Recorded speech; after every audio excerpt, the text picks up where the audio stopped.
নমস্কার বন্ধুরা, রান্নার রহস্যে জানাই সকলকে স্বাগত। বন্ধুরা, আর একই স্বাদের রেসিপি বারবার নয়, হাজারেরও বেশি রেসিপি নিয়ে হাজির হয়েছি রান্নার রহস্যে। আর আজকে আপনাদের সাথে শেয়ার করে নিচ্ছি রাখি পূর্ণিমা স্পেশাল মাটন বিরিয়ানি। তো আজ বাদে কাল রাখি পূর্ণিমা, তো বাড়িতে দাদা বা ভাইদের জন্য খুব সহজে আমি যেভাবে মাটন বিরিয়ানি বানানো দেখাচ্ছি সেইভাবে বানিয়ে ফেলতে পারেন।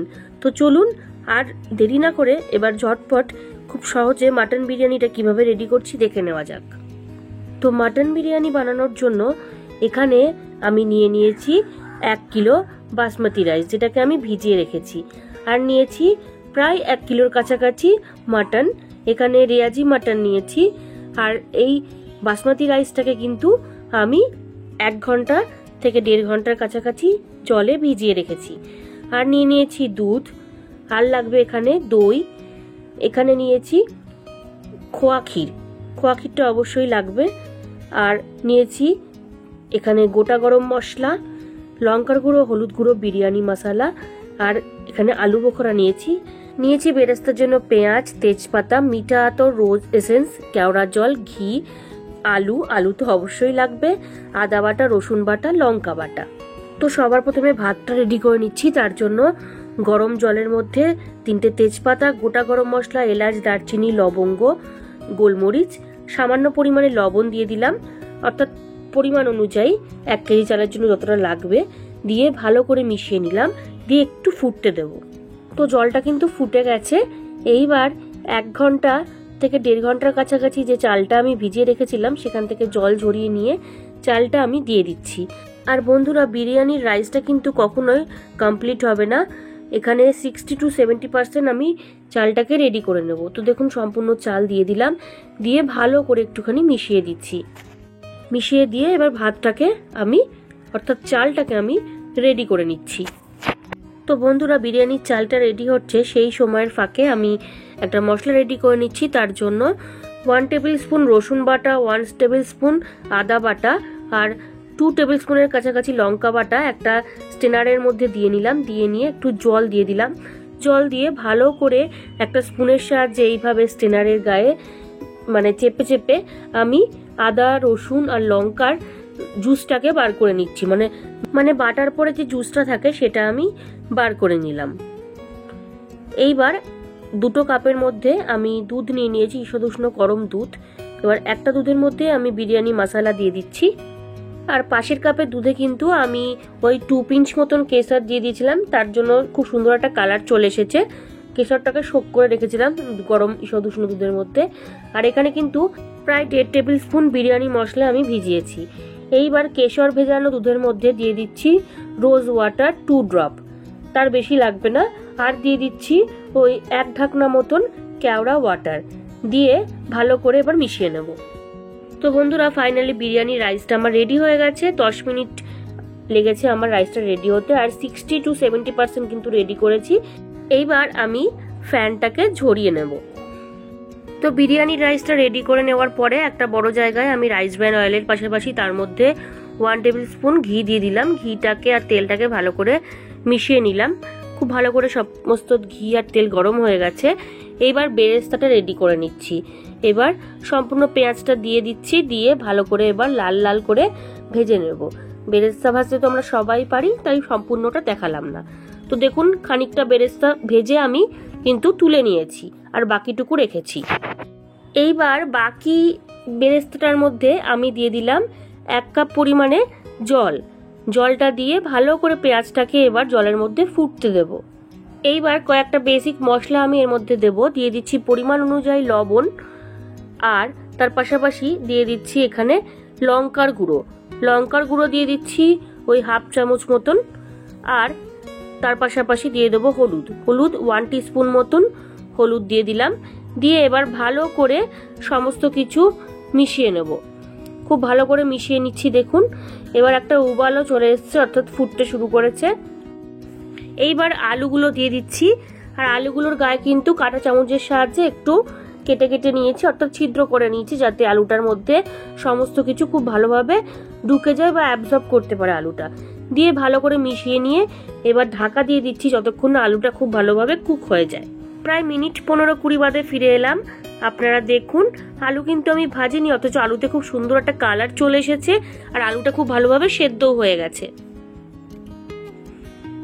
এইবার আলুগুলোকে আমি তুলে নিচ্ছি। এইভাবে আপনারা একবার বিরিয়ানি ট্রাই করে দেখবেন, খুব সুন্দর হয় খেতে আর একদম পারফেক্ট দোকানের মতন লাগে খেতে।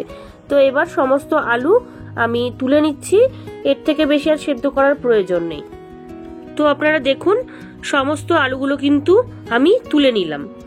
তো বন্ধুরা, আলুটা তুলে নেওয়ার পরে ওই গ্রেভিটার মধ্যেই আমি মাটনটাকে দিয়ে দিচ্ছি। মাটনটা কিন্তু কোনো রকম আমি ম্যারিনেশন করিনি বা ম্যারিনেট করিনি, তো এমনি প্লেন মাটনটাকে দিয়ে দিলাম। মাটনটা দিয়ে ভালো করে গ্রেভির সঙ্গে মিশিয়ে নিচ্ছি। মাটন কষানোর পাশাপাশি যে আদা রসুন লঙ্কা আমি জুসটা বার করে রেখেছিলাম, মানে বাটার পরে, সেটা আমি পুরোটা দিয়ে দিলাম। দেওয়ার পরে খুব ভালো করে মিশিয়ে নিচ্ছি। এইবার দিয়ে দিচ্ছি পরিমাণ অনুযায়ী লবণ। লবণটা দেওয়ার পরে দিয়ে দিলাম ওই 1 টেবিল স্পুনের কাছাকাছি বিরিয়ানি মশলাটা দিয়ে ভালো করে আমি মিশিয়ে নিচ্ছি। আর এটা কিন্তু হোমমেড বিরিয়ানি মশলা, এর লিঙ্ক আমি ডেসক্রিপশনে দিয়ে দেব।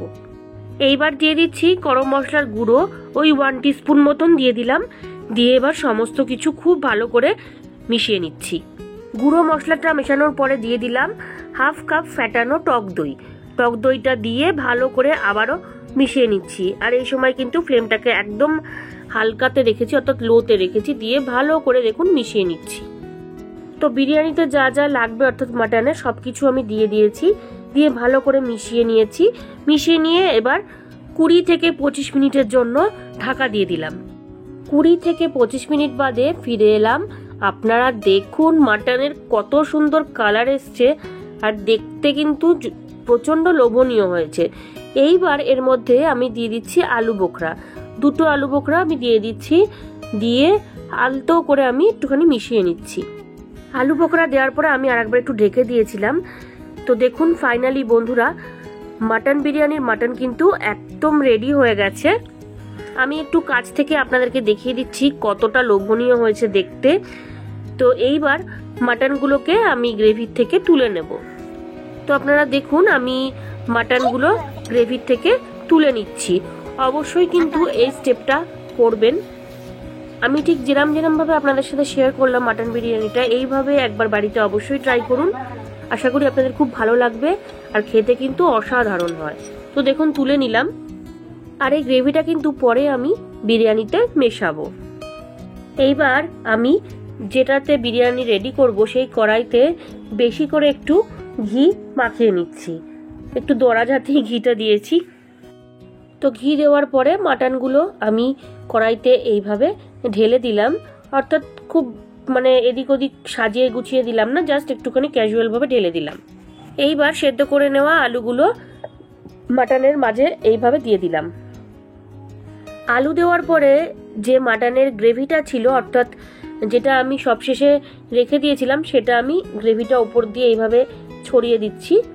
এইবার আমি দিয়ে দেব ভাতটা।